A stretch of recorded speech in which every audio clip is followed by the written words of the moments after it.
चलिए बच्चों, आज हम लोग कक्षा 7वीं विषय विज्ञान है ना। विषय विज्ञान के अंतर्गत हम लोग पढ़ रहे हैं अभी अध्याय 6 सजीव जगत का संगठन। ठीक है, तो अध्याय 6 में हम लोग सजीव जगत में संगठन पढ़ रहे हैं। उसके अंतर्गत हम लोग पादप जगत के बारे में पढ़े हैं पिछले वीडियो में, और अभी जो है हम लोग जंतु ऊतक के बारे में पढ़ेंगे।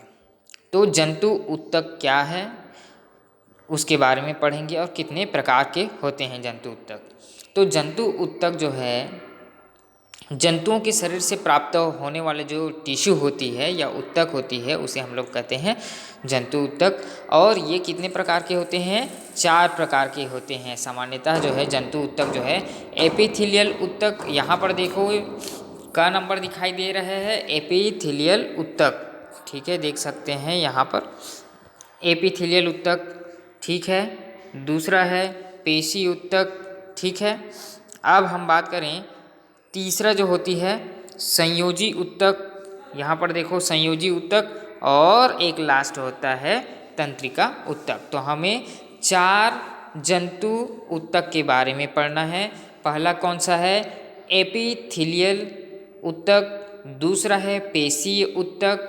तीसरा है एपिथेलियल ऊतक, संयोजी ऊतक और तंत्रिका ऊतक। तो ये 4 ऊतक मतलब टिश्यू के बारे में हम लोग को पढ़ना है। तो एक एक करके पढ़ते हैं। पहले देखते हैं एपिथेलियल ऊतक क्या होता है। यहाँ पर देखो एपिथेलियल ऊतक आप लोग को चित्र में दिखाई दे रहा है। ये देखो चित्र में किस प्रकार से एपिथेलियल ऊतक दिखाई देता है। देखो, किसी जीवित मेढक को पानी में भरें। ठीक है, एक मेढक ले लेंगे और जो मेढक क्या रहेगी? जीवित रहेगी। तभी तो हम सजीव के बारे में पढ़ रहे हैं। तो सजीव जगत में हम लोग पढ़ रहे हैं कि जीवित मेढक को क्या करेंगे? पानी में एक जो बर्तन लेंगे उसमें पानी भर देंगे, उसमें मेढक को डाल देंगे। कुछ समय बाद हम लोग ध्यान देंगे उन जो पानी भरी हुई जो हमारे पास बर्तन है ना, वो क्या होनी चाहिए? जो पानी भरेंगे वो बिल्कुल साफ होनी चाहिए, पारदर्शी होनी चाहिए। ठीक है, उनकी सतह पर पारदर्शी झिल्ली तैरती हुई दिखाई देगी। तो पता चलता है कि यहाँ पर पानी की सतह पर कहाँ से आई ये पारदर्शी झिल्ली, कहाँ से आई? तो एपिथेलियल टिश्यू सबसे ऊपर में देख सकते हैं चित्र में, नीचे जो है ब्लू कलर का यानी कि नीले कलर का दिखाई दे रहा है, और ऊपर जो है पिंक कलर का दिखाई दे रहा है, जो हमारी क्या है? एपिथेलियल ऊतक है। आप देखेंगे कि वास्तव में यह झिल्ली मेढक के शरीर की बाह्य त्वचा यानी कि उनकी जो बाह्य त्वचा होती है, बाहरी की जो आवरण होती है, मेढक की सबसे बाहरी आवरण होती है, यह एक प्रकार का ऊतक होता है जो शरीर की बाहरी एवं आंतरिक सतह को आवरण प्रदान करता है। इसे क्या कहते हैं? एपिथेलियल ऊतक। ठीक है, हमने अभी तक पढ़ा एपिथेलियल ऊतक क्या है, तो समझ में आ गया बच्चों सभी को कि एपिथेलियल ऊतक जो होता है, हमने एक जीवित मेढक लिया, उनको क्या किया? एक जो है बर्तन में पानी भर दिए थे, उसमें मेढक को डाल दिए। तो हम देखें कि उस मेढक जो है कुछ समय बाद देखते हैं कि उस पानी में ऊपर में क्या है? ऊपर में एक तैरती हुई संरचना दिखाई देती है पारदर्शी झिल्ली की। वो पारदर्शी झिल्ली क्या कहलाती है? अपनी एपिथेलियल ऊतक। चलिए दूसरा देखते हैं पेशी ऊतक। पेशी ऊतक भी यहाँ पर देखो क ख ग 3 भागों में दिखाई दे रहा है। ऐच्छिक पेशियाँ, अनैच्छिक पेशियाँ और हृदय पेशियाँ। चित्र में देखो यहाँ पर दिखाई दे रही हैं, 3 पेशियाँ दिखाई दे रही है। अब हम बात करें, आप गाय, भैंस या घोड़े को चलते हुए ध्यान से देखेंगे। कौन कौन से? गाय को, भैंस को, घोड़े को। गाय, भैंस, घोड़े को, तीनों को चलते हुए ध्यान से देखना कि उनके जो है पुट्ठों और कंधों पर जो मांसल संरचनाएं हिलती हुई दिखाई देती है ना। पुट्ठों मतलब जो ऊपर जो सिर रहती हैं, सिर के बाजू में जो ऊतक जो मांसल जो रचना होती है, वहाँ पे जो कंधा होती है उनकी, वहाँ पर हिलती हुई एक संरचना दिखाई देती है। और ये जो रचनाएं हैं यही पेशियाँ कहलाती है। क्या कहलाती है? पेशियाँ कहलाती है, जो पेशी ऊतक से बनी होती है। और आप अपने शरीर के उन अंगों की सूची बना करके देख सकते हैं, या छू कर देख सकते हैं, या हिला डुला कर देख सकते हैं। पेशी को महसूस किया जा सकता है। ठीक है। पेशी ऊतक शरीर के उन सभी भागों में पाए जाते हैं जिसमें गति होती है ना। इस ऊतक की कोशिकाएं फैल और सिकुड़ जाती है, फैलती भी है और सिकुड़न भी होती है। इसमें हाथ पैर तथा अन्य अंग गति होते रहते हैं। ठीक है, यहाँ पर देखो ऐच्छिक पेशियाँ किस प्रकार से दिखाई दे रही है। ये है ऐच्छिक पेशियाँ। ऐच्छिक पेशियाँ क्या है, ये हमारी इच्छा से कार्य करती है, जैसे कि हाथ है पैर है, ये जो पेशियाँ हैं हाथ पैर की पेशियाँ ऐच्छिक पेशी जो हमारी इच्छा के अनुसार कार्य करती है ना। दूसरा है अनैच्छिक पेशियाँ, देखो यहाँ पर दिखाई दे रहा है दूसरे चित्र में अनैच्छिक पेशियाँ, यह हमारी इच्छा से कार्य नहीं करती, जैसे आहार नाल, रक्त नलिका पेशियाँ, किसी की जो है आहार नाल जो होती है या फिर रक्त का जो परिवहन होता है, हम बोले रुक जाओ ऐसे करके तो रक्त क्या रुक जाएगी क्या, वो अपनी निरंतर प्रोसेस करती रहती हैं, तो ये अनैच्छिक प्रोसेस होती है। ठीक है। हृदय पेशियाँ, अब तीसरा डायग्राम में देख सकते हैं हृदय पेशियाँ।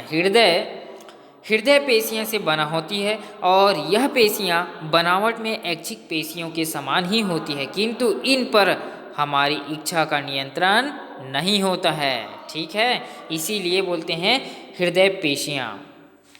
अब नेक्स्ट हम लोग बात करते हैं संयोजी ऊतक क्या होती है। चलो बच्चों, संयोजी ऊतक ख नंबर देखो, ये देखो चित्र में भी दिखाई दे रहा है संयोजी ऊतक। ठीक है, चलो देखते हैं संयोजी ऊतक। आपके शरीर में स्थित हड्डियां और जो है रक्त वास्तव में संयोजी ऊतक है।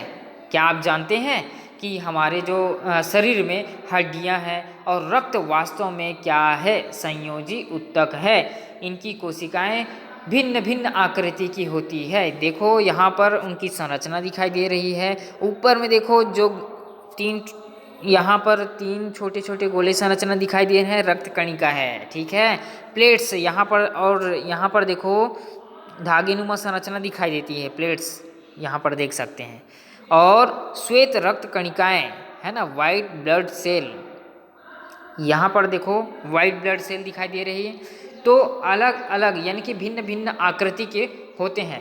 भिन्न भिन्न आकृति जैसे कि रक्त कणिकाएं, ब्लड वेसल देखो वो गोल संरचना की दिखा रही, प्लेट्स देखो धागेनुमा संरचनाएं दिखा रही, वाइट ब्लड सेल देखें तो ये इनकी संरचनाएं अलग दिखाई दे रही हैं। तो क्या होती है, भिन्न भिन्न आकृति की होती है। ठीक है, जो स्थिति के अनुसार अलग अलग कार्य करती है, मतलब जैसे ही स्थिति होती है उनके अनुसार वो कार्य करती है। यह ऊतक हमारे शरीर को निश्चित आकृति देता है और सहारा भी प्रदान करता है। आप जानते हैं कि ऑक्सीजन, भोज्य पदार्थ आदि को पूरे शरीर में पहुंचाने का कार्य कौन करती है, रक्त करती है। याद रखना कि ऑक्सीजन और भोज्य पदार्थ को पूरे शरीर में पहुंचाने का काम रक्त करती है। चूँकि यह ऊतक शरीर के सभी ऊतकों को आपस में जोड़ता है और इसलिए इसे संयोजी ऊतक कहा जाता है। तो आपके जो है क्वेश्चन में आ सकते हैं कि संयोजी ऊतक क्या है, तो आप बता सकते हैं बेटा संयोजी ऊतक क्या है। यह ऊतक जो हमारे शरीर के समस्त ऊतकों को आपस में जोड़ के रखता है, इसलिए इसे संयोजी ऊतक कहते हैं। संयोजी ऊतक के नाम बताइए बोलेंगे तो लाल रक्त कणिका, प्लेट्स, श्वेत रक्त कणिकाएं होती है। चलिए अब आगे तंत्रिका तंत्र की बात करते हैं। क्या होती है तंत्रिका तंत्र, है ना। तंत्रिका तंत्र जो होती है कहाँ पर स्थित रहती है देखेंगे तो यह ऊतक तंत्रिका कोशिकाओं का बना होता है। यहाँ पर देखो तंत्रिका कोशिकाएं कैसे दिखती हैं, चलो देखते हैं। ये दिखाई दे रहा है सभी को तंत्रिका कोशिका। हाँ, तो आप जानते हैं कि तंत्रिकाएं जो है मस्तिष्क, मेरुरज्जु और जो है संवेदी अंग मिलकर तंत्रिका का निर्माण करते हैं। कौन कौन से अंग, मस्तिष्क, मेरुरज्जु, संवेदी अंग, ये सभी मिलकर के तंत्रिका तंत्र का निर्माण करते हैं। ये सभी अंग तंत्रिका कोशिकाओं से बनी होती है। ये कोशिकाएं एक दूसरे से जुड़कर धागे नुमा या तंतुनुमा लंबी संरचनाएं बना लेती है और इनका जाल पूरे शरीर में फैला हुआ रहता है। इन्हीं तंतुओं के द्वारा संवेदनाएं मतलब अपनी भावनाओं को शरीर के विभिन्न भागों एवं मस्तिष्क तक पहुंचाया जाता है। यदि आपको कहीं पर भी जो है कांटे चुभ जाती हैं तो पैर में कांटे चुभती, लेकिन हमें कहाँ पर महसूस होता है? सीधा मस्तिष्क में पहुँचता है कि यहाँ पर हमारे पैर पर कांटे चुभा है। क्यों ऐसा क्यों होता है? क्योंकि यही तो काम है तंत्रिका तंत्र की, हमारी जो संवेदनाएं हैं उनको कहाँ तक पहुँचाती है? मस्तिष्क तक पहुँचाती है। इसी कारण हमें फूलों की खुशबू, चॉकलेट का स्वाद, मधुर संगीत, चोट का अनुभव इत्यादि का ज्ञात होता है। किसके माध्यम से? तंत्रिका ऊतक के माध्यम से। तो ये हमारे शरीर में किस प्रकार से मौजूद रहती है? चलो नीचे देखते हैं। यहाँ पर देखो, कोशिका, ऊतक, अंग, अंगतंत्र, जीव शरीर। ठीक है, तो ये सब क्या है? जीव के शरीर का संगठन स्तर है। चलो सजीव जगत का संगठन देखें। चित्र में आप सभी देख सकते हैं यहाँ पर सजीव जगत का संगठन मतलब जो है जीवित, यहाँ पर इस धरती में जो है जीवित प्राणी रखे गए हैं और वो जीवित प्राणी में किस प्रकार से इस तरह का विभाजन किया गया है उसको हम लोग देखते हैं। तो यहाँ पर सबसे ऊपर में देखो कोशिका दिखाई दे रही है। फिर कोशिका से क्या बनती है? टिश्यू, है ना। ऊतक अभी पढ़े हम लोग। और उस ऊतक से क्या निर्माण होती है? अंग बनती है। पहले कोशिका से क्या बनी? टिश्यू, ऊतक बनी। और ऊतक से क्या बना? अंग का निर्माण हुआ और उस अंग से जो है अंग तंत्र बनी। ठीक है, अंग तंत्र बनी। उस प्रकार जैसे ही अंग तंत्र की जो है विकसित हो जाता है एक संपूर्ण रूप से यहाँ पर जो है जीव यानी कि मनुष्य का जीव जो है या कोई भी जीवधारी जीवित हो जाते हैं। कब? जब कोशिका के बाद ऊतक, ऊतक या अंग, अंग तंत्र का निर्माण होते ही एक जीव का निर्माण हो जाता है।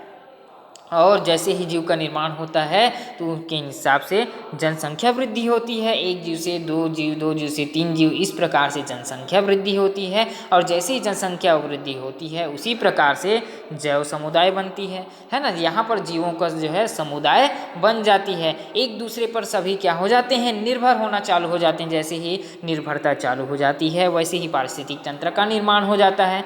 पारिस्थितिक तंत्र का निर्माण हो जाता है उसके बाद देखेंगे यहाँ पर जो है जीवमंडल जो है सजीवों का जीवमंडल निर्धारित हो जाता है। तो इस प्रकार जो है सजीवों जगत का संगठन होता है।